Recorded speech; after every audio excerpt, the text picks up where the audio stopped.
Saroli police મથક વિસ્તારના વેપારીઓનો દલાલ મારફતે સંપર્ક કરી કાપડનો માલ લઈ નાણાં નહીં ચૂકવી ઉઠમણું કરનાર આરોપીઓને સારોલી પોલીસે ઝડપી પડ્યા હતા। સારોલી પોલીસ મથકનો સ્ટાફ પેટ્રોલિંગમાં હતો ત્યારે બાતમીના આધારે સારોલી પોલીસ મથક વિસ્તારના કાપડના વેપારીઓનો દલાલો મારફતે સંપર્ક કરી કાપડનો માલ લઈ રૂપિયા નહીં ચૂકવી લાખોની ઠગાઈ આચરનાર ઠગ વેપારીઓ વિનોદકુમાર જૈન, મહાવીર મહેતા અને હનુમાન રાય ચૌધરીને ઝડપી પડ્યા હતા। ઝડપાયેલાઓમાં હનુમાન ચૌધરી દલાલ છે જ્યારે અન્ય બે કાપડ વેપારી છે। હાલ તો સારોલી પોલીસે ત્રણેયની ધરપકડ કરી વધુ તપાસ હાથ ધરી છે।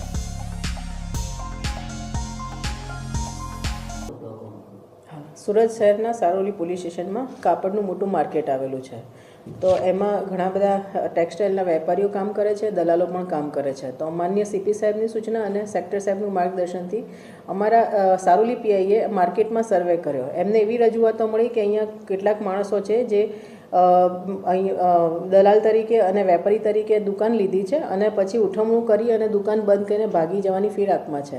તો જેથી સારોલી પીઆઈ અને એમની ટીમે એ જે કુબેરજી વર્લ્ડ છે એનો સર્વે કર્યો કે માર્કેટ છે ટેક્સટાઇલ માર્કેટ, ત્યાં જઈને સર્વે કર્યો, દરેક દુકાનો ચેક કરી કે કોના નામે છે, કોણ ભાડે લીધું છે અને જેણે ભાડે લીધું છે એ પોતે બેસે છે કે બીજો માણસ બેસે છે, એનો બધો સર્વે કર્યો। ત્યાંના વેપારીઓ સાથે મિટિંગ કરી અને એમને સૂચનાઓ પણ આપી, નોટિસ પણ આપી કે તમારે ભાડા કરારથી લઈને એને જે પણ પોલીસને જાણ કરવા સુધીની તમામ પ્રક્રિયા છે અને તમારે અનુસરવાની છે અને તમારા ધ્યાન પર કોઈ હોય તો તમે અમને ફરિયાદ કરી શકો છો। તો સારોલી પીઆઈનો અમારા આ જે ફરિયાદી છે ધર્મેન્દ્રભાઈ ગોંડલિયા, એમણે સંપર્ક કર્યો કે એમની સાથે 15,38,000 જેટલું ચીટિંગ થયું છે અને એમાં 4 જણા છે। એમાં સૌથી પહેલાં છે દલાલ છે, એનું નામ છે હનુમાન રામ ગંગારામજી ચૌધરી, જે મૂળ રાજસ્થાનનો છે, જે સારોલીમાં રહે છે અને એને કાકાના નામથી ઓળખે છે।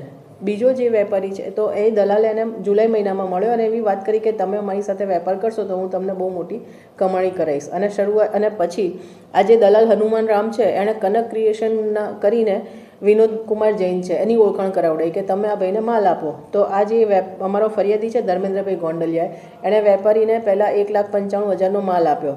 તો વિનોદ રાવે પહેલાં એનું પેમેન્ટ કરી દીધું એટલે આ વેપારીને ભરોસો બેઠો। એના પછી એને ફરી વખત બીજો વધારાનો માલ મંગાવ્યો અને પછી એ માલ મંગાવ્યા પછી આ દલાલ જે છે એણે પાછું બીજા વેપારીની ઓળખાણ કરાવી, એનું નામ છે મહાવીર શાંતિલાલ મહેતા અરિહંત સિલ્ક। અરિહંત સિલ્કના નામથી પણ એની કુબેરજી વર્લ્ડમાં દુકાન છે, તો એની ઓળખાણ કરી કે તમે એને પણ માલ આપો। તો એને કંઈક 6 થી 6.5 લાખનો માલ એ વેપારીને પણ આપ્યો। અને ત્રીજો આ 3 આરોપી જે થયા કે એક હનુમાન ગંગારામજી ચૌધરી, પછી કનક ક્રિએશનના વિનોદ જૈન, મહાવીર શાંતિલાલ મહેતા અરિહંત સિલ્ક અને ચોથો જે માણસ છે મુનિમ કે જે એનું નામ છે જયેશ નાથુલાલ જૈન, જે કનક ક્રિએશન છે એનું સમગ્ર વહીવટ કરતા છે। તો એ મેઇન માસ્ટર માઇન્ડ એ છે કે જે છે વેપારીઓનો કોન્ટેક્ટ કરતો, માલ મંગાવતો અને એકાઉન્ટ પણ એ જ સંભાળતો। અને જે આ બીજા નંબરનો આરોપી છે વિનોદ કુમાર જૈન, એને પોતાને ખબર હતી કે આ લોકો ઉઠમણું કરવા માટે થઈને વેપારીઓને ચૂનું લગાડવા માટે થઈને આ દુકાન રાખી છે, જાણતો હોવા છતાં એને પૈસાની જરૂર હતી। પૈસાની લાલચમાં એણે પોતાની દુકાન અને પોતાનો જીએસટી નંબર એને વાપરવા માટે આપ્યો।